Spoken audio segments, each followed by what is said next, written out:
नमस्कार। मैं कहानियाँ सुनाता हूँ कि 751वीं कड़ी 751st एपिसोड में अभिवादन स्वीकार कीजिए देवतोष का। दोस्तों, आज उनके खत और आप में बाबूजी साहब का खत, तारीख 29 अप्रैल साल 1954, अप्रैल 29, 1954। प्रिय बिटिया, शुभ आशीर्वाद। तुम्हारे 25 अप्रैल और 28 अप्रैल के खत मिल गए। मैं पहले खत का जवाब दे रहा हूं। तुम्हारा यह ख्याल बिल्कुल सही है कि ऐसा कभी नहीं था जब तुम नहीं थी, और ऐसा कभी नहीं होगा जब तुम नहीं होगी। मैं इसको पढ़कर गदगद हो गया। मगर बिटिया, परफेक्शन होते हुए ये असलियत की ABCD है। मैं इसको पढ़कर गदगद हो गया। मगर बिटिया, परफेक्शन होते हुए भी ये असलियत की ABCD है। तुम कहीं ये न कहने लगो कि बाबूजी तुम्हारी हर अच्छी हालत को ABCD ही बता देते हैं। मैं अपनी निगाह को क्या करूं कि मुझे ऐसा ही मालूम होता है। ईश्वर वो समय लावे कि जिस असलियत को मैंने ये ABCD बताई है उस पर भी पहुंचो। जब तुमको होगा कि मेरी निगाह ठीक थी, तब तुमको मालूम होगा कि मेरी निगाह ठीक थी। इस दायरे के आगे एक ऐसा दायरा आता है जहां पर ईश्वरीय बातें आती हैं। ईश्वरीय बातों से मेरा मतलब ये है कि जहां पर वैदिक ऋषियों के निकट ईश्वर के भेद खुले हैं, और उससे ऊपर वाले दायरे में श्रुति आना शुरू हो जाती है। अब मैं ये नहीं कह सकता कि कौन कौन इस हालत में पहुंचे हुए थे। ब्राइटर वर्ड में अगर मैं टटोलता हूं तो गुरु महाराज को छोड़कर एक शख्स निहायत ऊंचा ऊंचा हुआ मिलता है, और मुमकिन है कि नारदीय सूत्र को लिखने वाला वही हो, और दो उससे कम मिलते हैं। मगर बिटिया, मैं अपनी राइटिंग्स छोड़ता चला जाता हूँ। अगर ये छप गए तो मुमकिन है किसी समय में कोई समझे कि जिस ऋषि ने नारदीय सूत्र लिखा हो वह संभवतः 7 रिंग्स के थपेड़ों को न पार कर सका हो, इसलिए उसके एक्सप्रेशंस में गड़बड़ी रही। ये हमारे गुरु महाराज ही थे जो सेंटर तक पहुंचे और दूसरों को पहुंचाने का रास्ता खोल गए। ऐसी पर्सनालिटी अब आना कठिन है। मैं तुम्हें खतों में अक्सर बेकार बातें लिख देता हूँ, वो इसलिए कि पढ़कर शायद लोगों का शौक बढ़े। उससे आगे जो हाल लिखा है कि जिस हालत में तुम हो उसमें वाइब्रेशन नहीं है, वो ठीक है। एक्स वाई स्थान की यही हालत है। तुमने ये लिखा है कि स्पेशल पर्सनालिटी के कारण जीवन मृत्यु की हालत का मजा ले रही हूँ। मैं कहूँगा तुम अपने ही कारण आनंद ले रही हो। अब एक बात खुशखबरी की लिखता हूँ।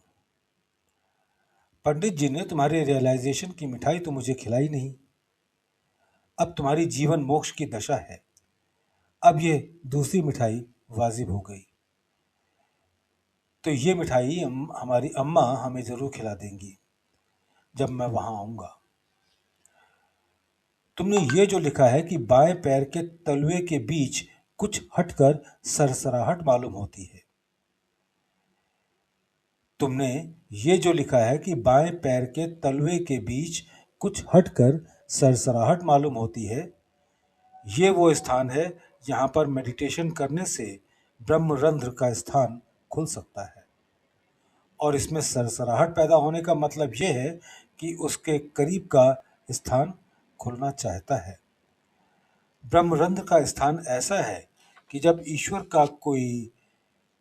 को कोई बात बतलानी होती है तो इसी स्थान से आती है।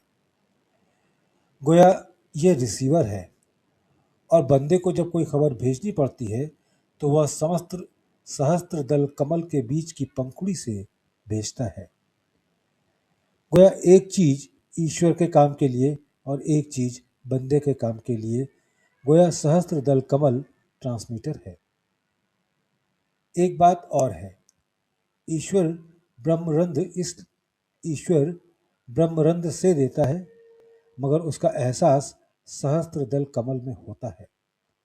ये मेरी रिसर्च है और किसी अवसर पर किसी सवाल के जवाब में मैंने बताई थी। अब दूसरे खत का थोड़ा सा जवाब देता हूँ। तुमने लिखा है कि एक्स वाई स्थान का भिदाव अब शुरू हो गया है, मगर पूरी तरह से भिदाव शुरू नहीं हुआ है। जब हो जाएगा आगे बढ़ा दूंगा। मैं तो ये चाहता हूं कि इसका भिदाव जर्रे जर्रे में हो जाए, ताकि जीवन मोक्ष की दशा परिपक्व हो जाए। नींद इस कारण से भी हो सकती है कि मैंने कुछ स्टिंग तंदुरुस्ती बढ़ाने के लिए दी थी, और खींच शरीर की कमजोरी की वजह से हो सकती है। इसका कोई आध्यात्मिक कारण नहीं है। तुमने जो मुझसे पूछा है कि एक्स वाई पॉइंट पर ताकत आ जाने से मेरा क्या मतलब है, इससे मेरा मतलब ये था कि एक्स वाई पर जो कंडीशंस है वे पूरी तौर पर उतर जाए और उन पर कमांड हो जाए। अब इसकी ताकत मैं तुम्हें बताता हूं। इस स्थान की ताकत अगर किसी सितारे पर झोंक दी जाए तो वो टुकड़े टुकड़े हो जाएगा, मगर हम इस हद तक ताकत का एहसास नहीं होने देते। अगर कोई शख्स इस्तेमाल करना चाहे तो सबसे पहले इसके लिए लाजमी होगा कि लिमिटेशंस तोड़ दे।